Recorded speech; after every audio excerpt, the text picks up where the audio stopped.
Bom, no nosso calendário litúrgico, a gente está vivendo esse período da Páscoa, que é o momento no qual nós celebramos a ressurreição de Jesus, que é o evento histórico que fundamenta toda a nossa fé e ressignifica todas as coisas. Então, por isso, a gente está nessa série de mensagens agora, que é Ressurreição, o Poder do Novo. Semana passada a gente falou sobre Jesus como um novo templo. Como que olhando para Jesus, para a morte e ressurreição dele, a gente ressignifica o que é o prestar culto, o que é estar nesse espaço, que é mais do que o prédio, é esse Cristo vivo, vivendo em nós, se movendo em nós e fazendo novas todas as coisas. E hoje, então, eu quero continuar, né, essa reflexão a partir da experiência de dois discípulos que caminham por uma estrada, né, lá em Emaús. E nesse caminhar eles têm esse encontro com esse Cristo ressurreto, que ajuda eles a enxergarem as coisas de uma maneira diferente. Então nosso tema dessa manhã, né, e eu espero que você saia daqui também com, a partir desse poder da ressurreição, que isso traga para você uma nova visão para a tua vida. Um novo óculos, uma nova lente, um novo jeito de enxergar as coisas. Então o texto que a gente vai ler está em Lucas 24, do verso 13 ao 35. Lucas 24, de 13 a 35. Queria chamar a Bia, você pode ler pra gente, por favor? Naquele mesmo dia, dois dos seguidores de Jesus estavam indo para um povoado chamado Emaús, que fica a mais ou menos 10 quilômetros de Jerusalém. Eles estavam conversando a respeito de tudo o que havia acontecido. Enquanto conversavam e discutiam, o próprio Jesus chegou perto e começou a caminhar com eles. Mas alguma coisa não deixou que eles o reconhecessem. Então Jesus perguntou: "O que é que vocês estão conversando pelo caminho?" Eles pararam com um jeito triste e um deles, chamado Cleopas, disse: "Será que você é o único morador de Jerusalém que não sabe o que aconteceu lá nesses últimos dias?" "O que foi?" perguntou ele. Eles responderam: "O que aconteceu com Jesus de Nazaré. Esse homem era profeta e para Deus e para todo o povo ele era poderoso em atos e palavras. Os chefes dos sacerdotes, os nossos líderes, o entregaram para ser condenado à morte e o crucificaram. E a nossa esperança era que fosse ele quem iria libertar o povo de Israel. Porém, já faz 3 dias que tudo isso aconteceu. Algumas mulheres do nosso grupo nos deixaram espantados, pois foram de madrugada ao túmulo e não encontraram o corpo dele. Voltaram dizendo que viram anjos e que estes afirmaram que ele está vivo. Alguns do nosso grupo foram ao túmulo e viram que realmente aconteceu o que as mulheres disseram, mas não viram Jesus." Então Jesus lhe disse: "Como vocês demoram a entender e a crer em tudo que os profetas disseram? Pois era preciso que o Messias sofresse e assim recebesse de Deus toda a glória." E começou a explicar todas as passagens das Escrituras Sagradas que falavam dele, iniciando com os livros de Moisés e os escritos de todos os profetas. Quando chegaram perto do povoado para onde iam, Jesus fez como quem ia para mais longe. Mas eles insistiram com ele para que ficasse, dizendo: "Fique conosco, porque já é tarde e a noite vem chegando." Então Jesus entrou para ficar com os dois. Sentou-se à mesa com eles, pegou o pão e deu graças a Deus. Depois partiu o pão e deu a eles. Aí os olhos deles foram abertos e eles reconheceram Jesus. Mas ele desapareceu. Então eles disseram um para o outro: "Não parecia que o nosso coração queimava dentro do peito quando ele nos falava na estrada e nos explicava as Escrituras Sagradas?" Eles se levantaram logo e voltaram para Jerusalém, onde encontraram os 11 apóstolos reunidos com outros seguidores de Jesus. E os apóstolos diziam: "De fato, o Senhor foi ressuscitado e foi visto por Simão." Então, os dois contaram o que havia acontecido na estrada e como tinham reconhecido o Senhor quando ele havia partido o pão. Esta é a palavra de Deus. Vamos orar de novo? Senhor, tua palavra foi lida, o nosso pedido é que, assim como o Senhor fez, ó Deus, com esses discípulos, que o Senhor abra os nossos olhos, ó Pai, para a gente enxergar o Senhor a partir da tua palavra, que o nosso coração também queime a partir daquilo que o Senhor vai falar conosco hoje, em nome de Jesus. Amém. Dois discípulos caminham desanimados, né, para Emaús, que é uma cidadezinha perto de Jerusalém, mais ou menos uns 15 quilômetros de distância. Eles estão confusos, cansados, derrotados. Alguns estudiosos acreditam que era um casal, na verdade. N.T. Wright é um dos que vai falar isso pra gente. O casal na estrada pode muito bem ter sido marido e mulher, essa dupla, né? Por quê? Porque lá em João, capítulo 19, verso 25, a gente lê o seguinte: perto da cruz de Jesus estavam a sua mãe, a irmã dela e Maria, a esposa de Clopas, e também Maria Madalena. Então, alguns estudiosos acham que esse Cleopas pode ser esse Clopas, né, que o João registra, uma diferencinha aí do nome, né? Mas enfim, independente se era um casal, se eram dois discípulos, né? É interessante que é fim de tarde, o sol está se pondo, mas o texto não dá pra gente uma referência cronológica só. Não é só o horário do dia.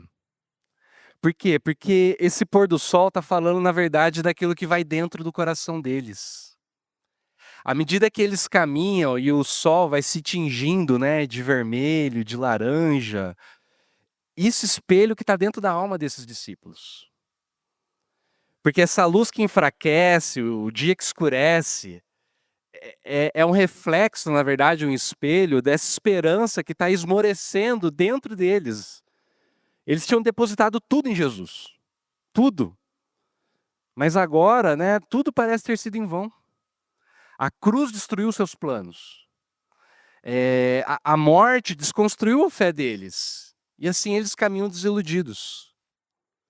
E é nessa caminhada que Jesus se aproxima, mas eles não percebem. Eles não reconhecem Jesus, não conseguem vê-lo, porque às vezes parece que a dor embaça a nossa visão. O texto diz lá no verso 16: os olhos deles estavam como que impedidos de o reconhecer.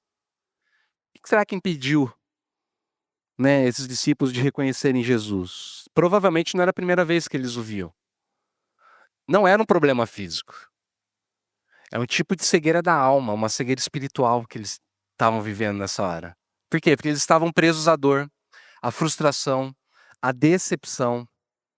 Tanto é que eles começam a falar de Jesus como se Jesus fosse um profeta, verso 19. E aí, não sei se você percebeu, mas se eles enxergam Jesus como um profeta, alguém que falou grandes coisas, que fez grandes coisas, implicitamente talvez está significado que eles já não o viam mais como Messias.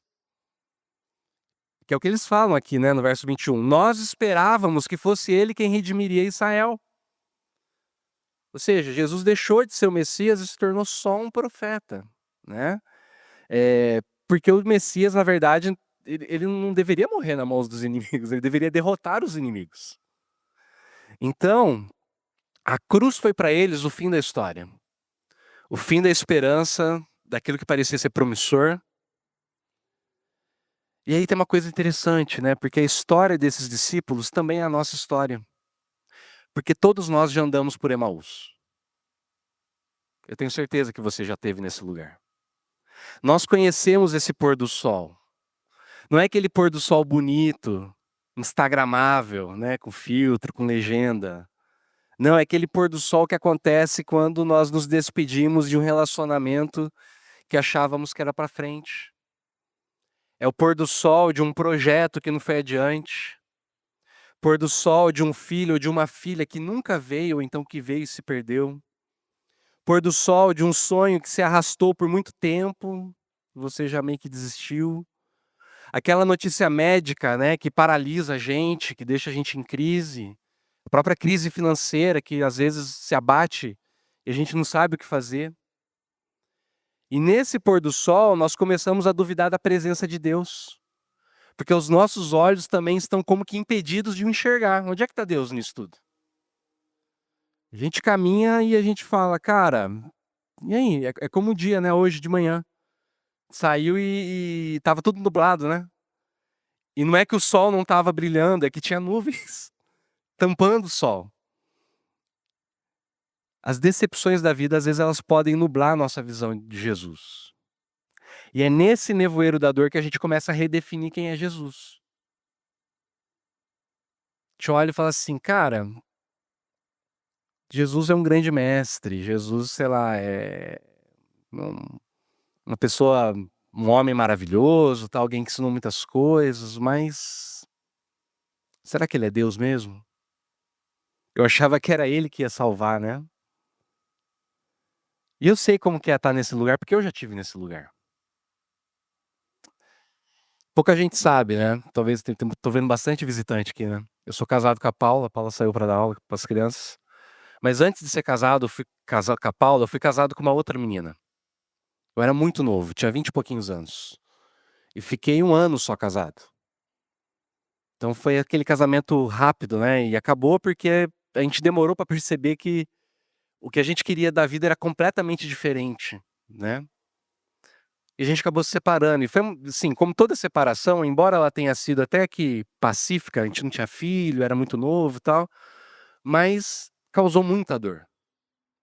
E a recordação que eu tenho é de, eh, eu lembro eu sentado na mesa do café, e a minha mãe olhando pra mim, com aquela angústia no olhar, sabe, de quem quer fazer alguma coisa, mas não tem nada pra ser feito, e a pessoa só pode esperar.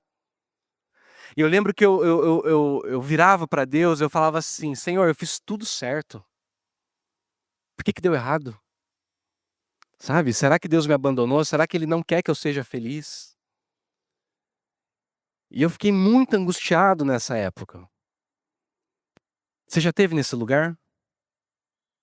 Já caminhou por Emaús? Já viveu esse pôr do sol? Também já se frustrou com Deus? Eu tô certo que alguma coisa já aconteceu que te levou para esse lugar.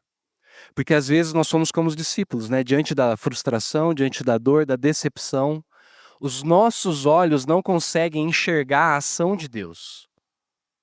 Nós somos incapazes de vê-lo caminhando conosco. Mas sabe qual que é a boa notícia desse texto? É que não importa o quanto que em volta pareça que está tudo ficando escuro, você tem um Deus que se aproxima de você e caminha junto com você, exatamente nessa hora que você mais precisa. E é curioso, né, que Jesus podia ter se revelado ali mesmo, com luzes, com trombetas, não é isso? Podia ter, sabe, assim, aparecido, né, feito uma aparição, assim, meio, sei lá, hollywoodiana.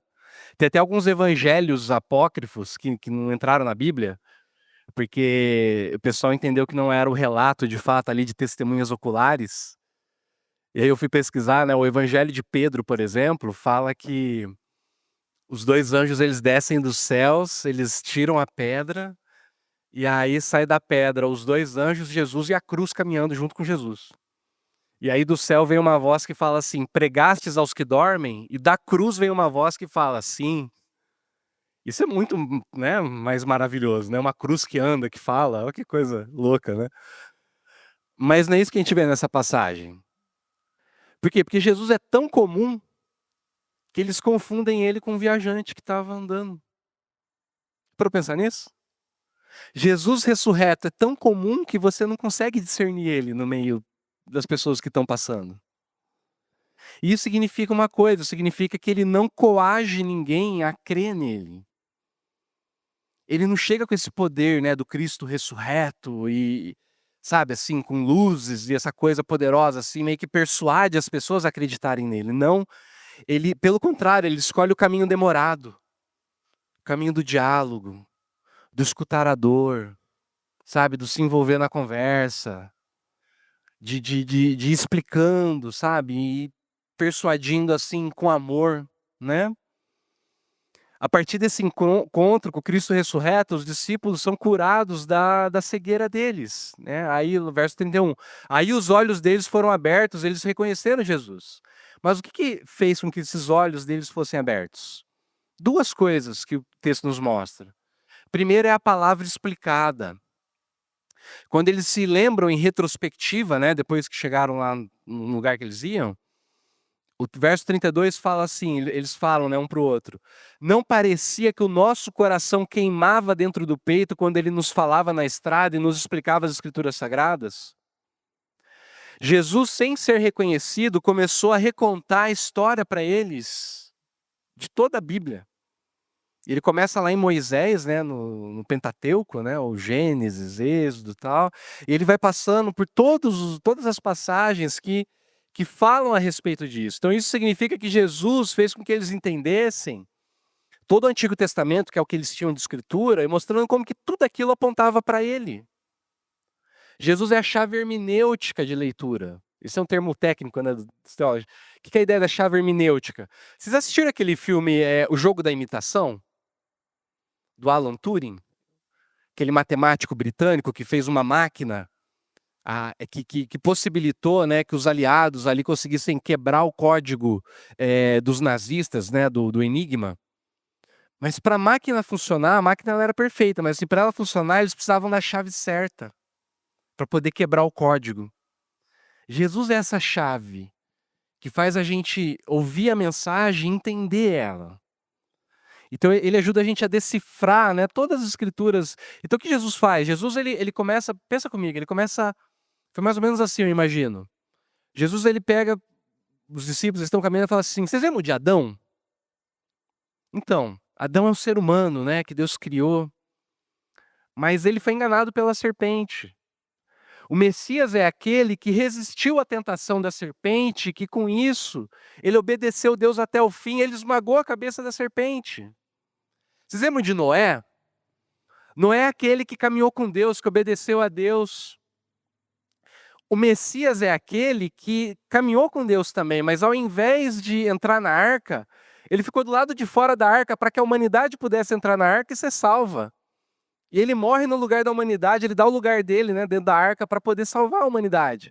E aí Jesus vai, personagem por personagem, mostrando como que ele é o verdadeiro Abraão, ele é o verdadeiro Davi, ele é o Boaz que redime a Ruth, ele é o Jonas. E não só os personagens, ele vai mostrando como cada coisa, né? Ele fala assim, o Messias é o Shabá, é o descanso nosso. O Messias é a nossa Páscoa, nosso êxodo, a nossa libertação. O Messias é o templo. Ele é o templo, ele é o sacerdote, ele é o sacrifício, ele é tudo isso. O Messias, ele é aquele que morre do lado de fora da cidade para que nós tivéssemos acesso à cidade. Então ele vai mostrando como tudo aquilo, na verdade, apontava para ele. E à medida que ele vai explicando, o coração deles começa a queimar. E eles vão se apaixonando, né? Eu fiquei pensando nisso, né? Esse coração que queima dentro do peito é a paixão. Eles vão se apaixonando de novo por Deus. Porque à medida que eles vão entendendo, né? Eles vão sentindo aquele gozo inexplicável. Mas não foi só essa conversa que abriu os olhos. Porque ele contou tudo isso e eles ainda não enxergavam Jesus. Precisou de um segundo movimento. Qual foi? Foi o ritual ordinário que revelou aquilo que era sagrado. Verso 30. Sentou-se à mesa com eles, pegou o pão, deu graças a Deus e depois partiu o pão e deu a eles. E nessa hora os seus olhos se abriram.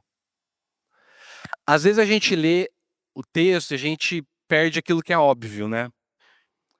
Percebe que eles estão voltando de viagem depois de ficarem alguns dias em Jerusalém? O que acontece com você quando você volta de viagem? Tem comida pronta? Não, né?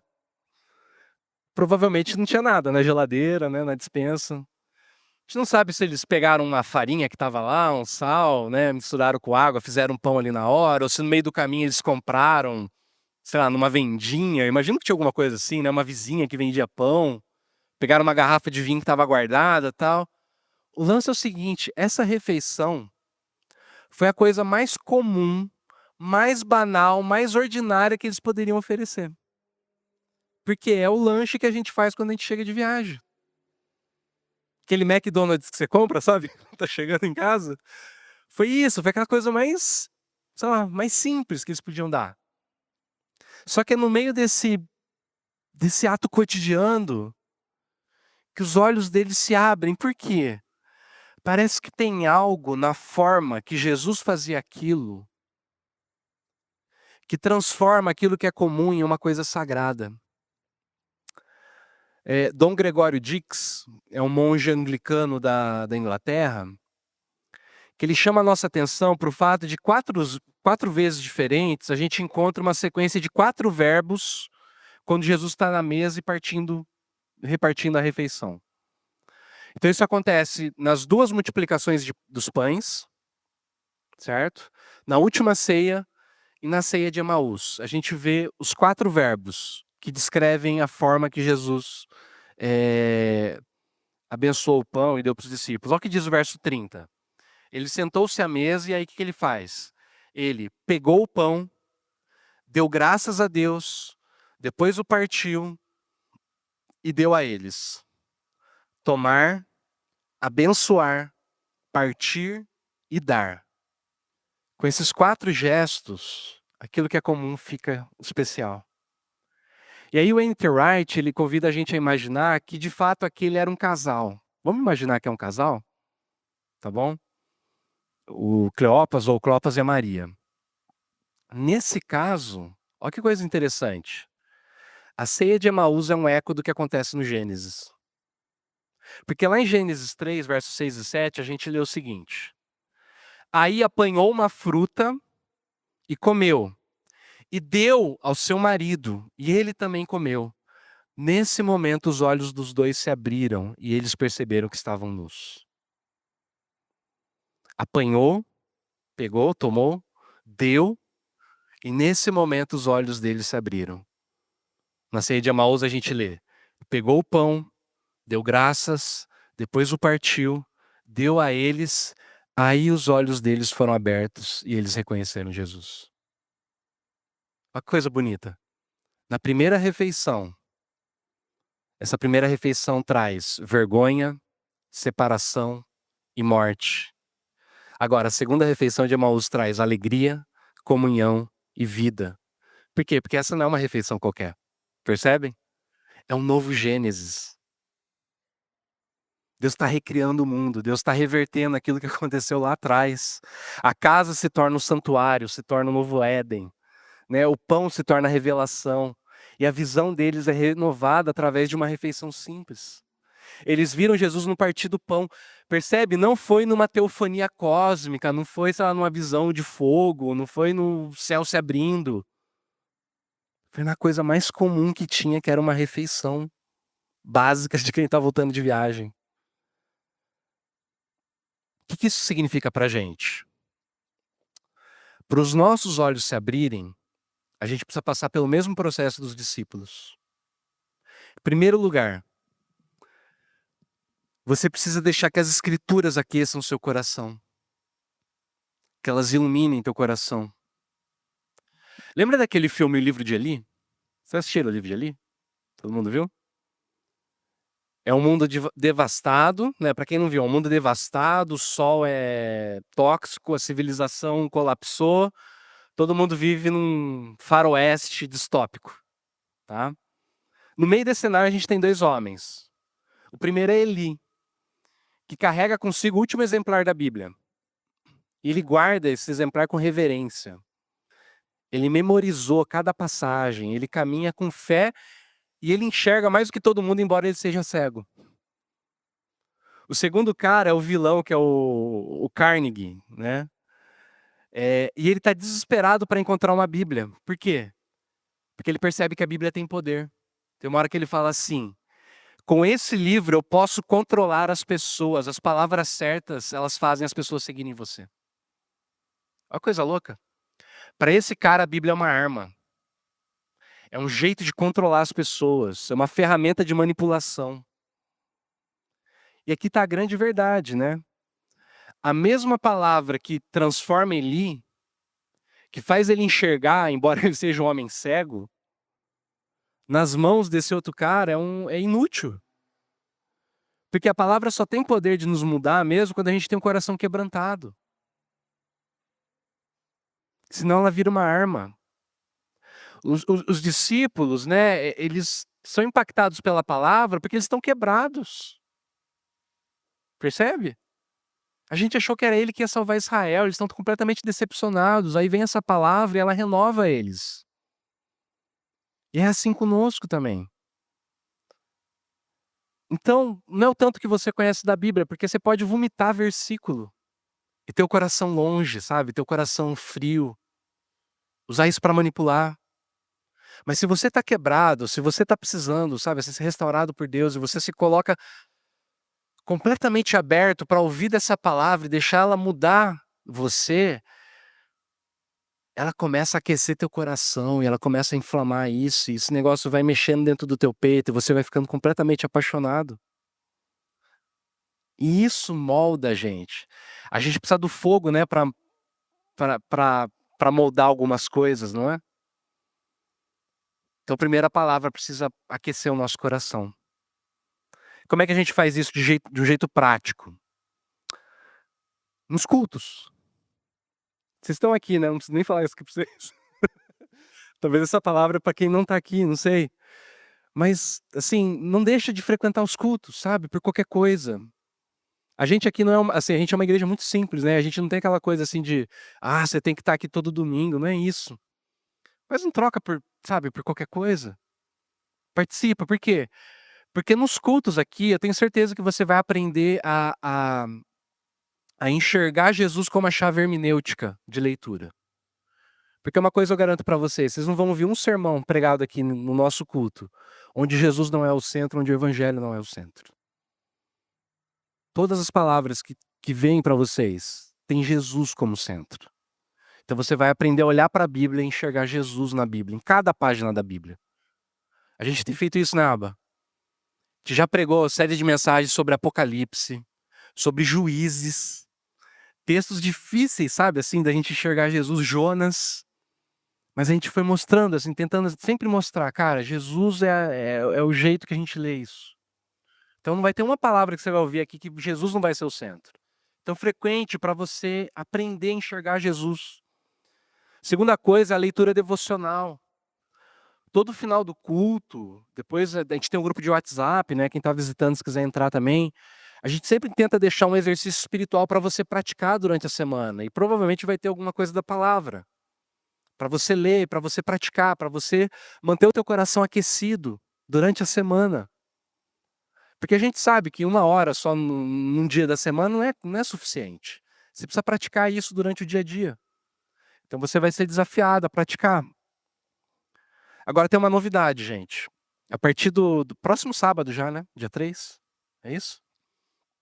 A gente vai começar a cada 15 dias um grupo pequeno. Nas casas. E aí a ideia é a gente juntar um grupo, né, pequeno e abrir a Bíblia. Então assim, a gente, vocês podem ver, né? Por que vocês não vê, tipo, eu com a Bíblia aqui aberta, né, e o pessoal falando, porque assim, a gente tem é tudo pensado, tá, gente? Qual que é a ideia? A ideia é o seguinte: uma pessoa que chega de fora, que não é cristão, a gente tenta facilitar ao máximo o acesso dessa pessoa à palavra, então ela vai ter tudo impresso. Porque a gente sabe que é difícil, né, quando você está conhecendo, assim, o pastor fala, abre lá em Juízes 2, tá, o cara que não conhece, até ele chegar no texto, tipo, o cara já começou a pregar e... Então a gente tenta facilitar ao máximo o acesso de quem não conhece. Mas a gente percebe também que a gente precisa aprofundar um pouco mais. Então no grupo pequeno a gente vai levar a Bíblia, a gente vai abrir a Bíblia, a gente vai, sabe? Você vai poder perguntar e conversar e tirar sua dúvida. Então a gente vai começar agora no dia 3 de maio. Então é isso. Se você se sente espiritualmente frio, não se afaste da palavra, pelo contrário, se aproxime. Então participe dos cultos, mesmo sem sentir vontade. Tenha o seu momento devocional, mesmo que seja pequeno durante a semana. E compartilhe a caminhada com outras pessoas, outros irmãos, porque é nessa troca que a gente cresce. Ok? Segunda coisa, então, a gente precisa redescobrir a sacralidade do cotidiano. O Eugene Peterson lembra pra gente o seguinte: a ressurreição não é apenas um milagre que aconteceu uma vez, é um modo de viver. É o modo que Jesus vive agora e como nós vivemos nele. Ou seja, a ressurreição não é um evento que a gente lembra uma vez por ano. É uma forma de enxergar a vida todos os dias. A nossa vida é uma vida ressurreta. Por isso, a mesa da nossa casa é um dos principais lugares de formação espiritual, sabia? É o lugar onde a gente pode formar a gente mesmo, os nossos filhos, os amigos que a gente acolhe. Porque quando a gente está sentado na mesa, não é só uma refeição que a gente está comendo, não é só comida que está sendo servida. Você não se alimenta só de proteína, carboidrato, gordura. Não. Nós nos alimentamos de amizade, de conversa, de escuta, de acolhimento. Nós nos deliciamos nos risos, nas histórias, até nas lágrimas que a gente compartilha. Nós nos nutrimos da tradição, né, de um prato especial. Lá em casa era o seguinte, minha mãe nunca cozinhava, minha mãe só cozinhava 2 vezes no ano, na Páscoa e no Natal, ela fazia um bacalhau. E era sagrado, né. Tinha o pudim também da minha avó, que era bom pra caramba, da avó Helena. Então cada família tem as suas tradições, né, o prato especial, o churrasco, não sei, a carne assada, né, do tio, da tia. Cara, essas coisas elas alimentam a gente, e a gente é fortalecido dessas memórias que se repetem a cada garfada, a cada encontro. Sobretudo a gente se alimenta, sabe do quê? Da presença de Cristo quando Ele é o anfitrião. Quando a gente invoca Ele, né, quando a gente ora lá, o pão nosso de cada dia nos dá hoje. Jesus vira o anfitrião das nossas mesas. Então, mas para isso acontecer, a gente precisa ser intencional. O Eugênio Peterson fala assim: a gente vive numa época em que as refeições comidas foram colocadas de lado. A cultura da mesa foi enfraquecida. Por quê? Porque a cultura do fast food ensinou a gente a comer correndo, não é isso? A TV ligada na hora do jantar acabou com o diálogo. A comida congelada reduziu o tempo que a gente passa cozinhando. Enquanto a gente está cozinhando, a gente está trocando ideia. Vocês assistiram o seriado Adolescência, gente? Todo mundo viu? Não? Assistam, tá? Eu eu assisti, eu ouvi o pessoal comentando, né? E uma coisa que falaram muito no seriado é o seguinte: a gente fica mal no final do seriado, porque ele deixa completamente aberto, assim, de quem que é a culpa. E meio que tem um lance assim, a culpa é de todo mundo. A culpa é da cultura que a gente vive, né, porque não é só da escola, não é só dos pais, não é só, sei lá, né, dos grupos da internet. É porque, o seriado ele é uma tragédia, né, a tragédia é aquele gênero quando acaba com, tipo, sem solução e na verdade eh, com a ruína, né, da coisa. E eu ouvi como é que é o nome dele? Oh meu Deus, professor da USP, de psicanálise. Eu vi ele comentando, ele falou assim que hã? O Duncan, Christian Duncan. Ele falou assim: "A grande tragédia é a falta de diálogo", sabe? É essa falta de, né, e tem uma cena que é interessante, que tem um outro personagem que é meio secundário, assim, meio e quase que tem uma redenção, assim, quando ele chama o filho pra almoçar com ele. Ali a gente vê uma pontinha de esperança, assim, desse pai tentando recuperar o filho, chamando ele pra almoçar. Porque é isso, gente, a mesa é lugar de formação, formação espiritual. Então, às vezes é necessário a gente fazer um sacrifício, né, pra gente poder priorizar a mesa, não é isso? Tem que brigar, tem que insistir, eu sei como que é, né. Lá em casa a gente tem um ritual também. Todo sábado de manhã, o café da manhã é especial, o nosso café da manhã, no sábado. Então a gente bota um vinil, né, ninguém liga a televisão, a gente bota um vinil, a gente faz um cafezão da manhã com panqueca, com fruta, e aí senta todo mundo e a gente conversa. Então a gente tem que criar esses momentos, sabe. Cara, como que isso é rico. Às vezes a gente sai quase na hora do almoço da mesa, né. Porque mesa é isso, né, mesa é sacrifício, é sempre sacrifício, porque pra gente se alimentar uma vida tem que ser entregue, né. Pode ser a vida da cenoura, a vida do grão que teve que morrer para virar pão, pode ser um novilho que virou para virar carne, morreu para virar carne. E aqui que tá o segredo, né. Isso nos conecta, as refeições diárias, elas nos conectam com aquilo que acontece na mesa do Senhor. Esse padrão é estendido, né. E aí essa liturgia da ressurreição, ela começa a tomar forma dentro da gente.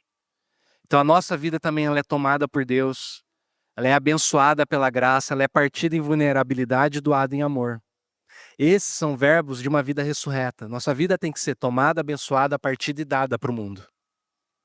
E é assim que os nossos olhos se abrem. Não é no espetáculo, sabe, é no cotidiano, na vida comum. Então aplicação final. A ressurreição mudou não só o jeito dos discípulos, né? O destino dos discípulos, mudou o jeito deles olharem para o mundo. E pode mudar o jeito que você também olha para o mundo. Então, para isso, você tem que praticar. Então, eu vou deixar depois o exercício, tá bom? Mas o exercício vou desafiar vocês a fazerem a leitura do Evangelho de Lucas essa semana, uma leitura devocional. Pega um pedacinho, uma parábola, um relato de cura, uma palavra que Jesus fala para os discípulos, né, um diálogo. E você vai orar e vai falar assim: Jesus, fala comigo nesse caminho, aquece meu coração com a tua palavra. E aí você vai ler isso, depois, na hora que você acabar de ler, você vai perguntar: o que esse texto me fala sobre Jesus? O que ele me ensina sobre mim? E como que eu posso viver isso hoje? E depois você vai também escolher uma refeição da tua semana para você ter esse momento especial. Sabe, de trazer o sagrado, juntar a família, juntar amigos e tornar aquele um momento sagrado. Jesus ressuscitou e hoje ele quer abrir os seus olhos também. Ele quer aquecer o seu coração, quer transformar os seus momentos mais comuns em encontros sagrados. Mas para isso você tem que praticar. Então vamos orar? Pai, a gente te agradece, ó Deus, por essa palavra. E o meu pedido é que os nossos olhos também possam ser abertos, ó Deus, a partir de hoje. Que cada refeição que nós fizermos, a gente possa trazer o sagrado, ó Deus, que a gente compartilha, Pai, quando a gente participa da ceia do Senhor, que isso possa vir para o nosso cotidiano. Que a gente possa enxergar o Senhor, ó Pai, no partir do pão. Que o Senhor seja o nosso anfitrião. E que a nossa gratidão, ó Deus, pela comida que a gente tem, ó Pai, possa nos ajudar, ó Pai, a tornarmos cada momento sagrado, ó Deus. E para isso acontecer, ó Pai, que o Senhor aqueça os nossos corações com a Tua palavra, com as Escrituras. Ajuda a gente, ó Deus, a ter fidelidade, ó Pai, nesse alimentar, nesse provar e ver que o Senhor é bom através da Tua palavra. É o que eu te peço, ó Deus, em nome de Jesus. Amém.